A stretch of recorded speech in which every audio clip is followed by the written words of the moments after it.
Magandang umaga. Day off natin ngayon mga kababayan, pero maaga tayo nagising kasi may pupuntahan tayo. Sasamahan natin si Sir Lester papunta ng Munich Airport para sunduin si Mar Olpindo, isa sa mga katulad kong OFW na magtatrabaho dito sa Germany. Kaya guys, tara! Sa part na yun, nakaligo na ako at naayos ko na rin yung mga gamit ko.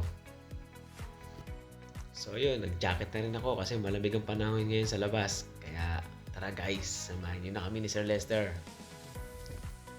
At ayun na nga, palabas na ako ng apartment. So ayun, nasa biyahe na kami ni Sir Lester. So mula dito hanggang sa Munich Airport, babiyahe kami ng more or less 2 hours. Ayan, malapit na kami sa airport. Siguro mga 10 minutes na lang, nasa Terminal 2 na kami ng Munich Airport.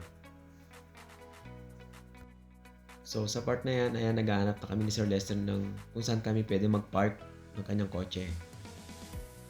Yun, finally, lumabas na rin siya after ng 1 hour ng pag-aantay namin ni Sir Lester sa airport. So, ayun, hindi kasi alam ni Mar na kasama ako ni Sir Lester kaya gulat na gulat siya nung makita niya ako. Nakakatuwa lang kasi classmate ko rin siya nung nag-language course kami. So, ayan na siya. Tawang-tawa siya nung makita niya ako. Kaya, happy talaga. Ayan, nagpa-picture muna kaming dalawa bago kami lumabas ng airport.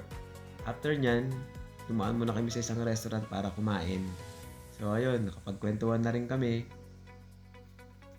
Yun, on the way na kami para ihatid siya sa hotel kung saan siya mag-work.